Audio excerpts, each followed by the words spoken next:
comes down to it, a central bank's mandate is to keep a tight grip on inflation.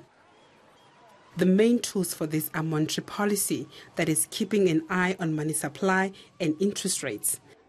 But issues like Brexit and the election of Donald Trump as US president are shining the spotlight on how central banks decide on policy.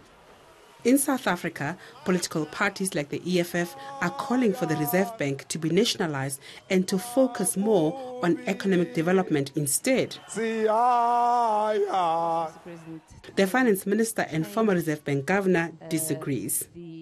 If you look internationally, you'll find that the outcomes, macroeconomic outcomes, in countries with independent central banks are much better than in those countries with non-independent central banks. But what do ordinary South Africans think?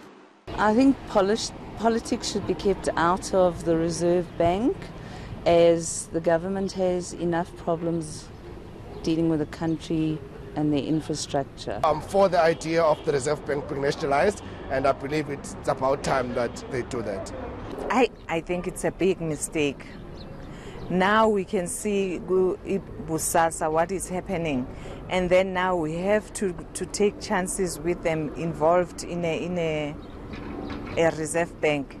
It will be a serious problem. Economist Dimakatso is criticizing central banks for playing a political role by bailing out banks and not people. He believes interest rates should be decided democratically through government intervention. Kubule says it's unnatural for central banks to be independent, but other economists have a different view.